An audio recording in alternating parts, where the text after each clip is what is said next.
Hello বন্ধুরা, আজকে আমি আপনাদেরকে একটি দারুণ স্বাদের রেসিপি বানিয়ে দেখাবো।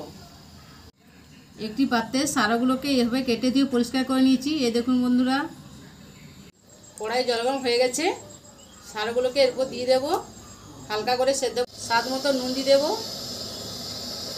সারাগুলোকে এদিকে সেদ্ধ করতে দিয়ে দিয়েছি, আর এদিকে একটা ব্যাটার তৈরি করে নেব।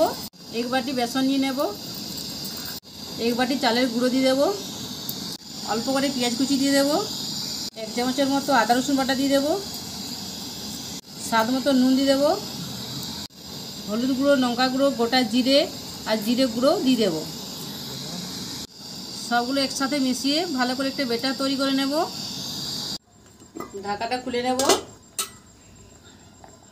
সেদ্ধ হয়ে গেছে, এরপর একে একে তুলে নেব। আগে থেকে ব্যাটারটা তৈরি করে রেখেছিলাম। তেল গরম হয়ে গেছে, একে একে বেসনে কোট করে তেলে ছেড়ে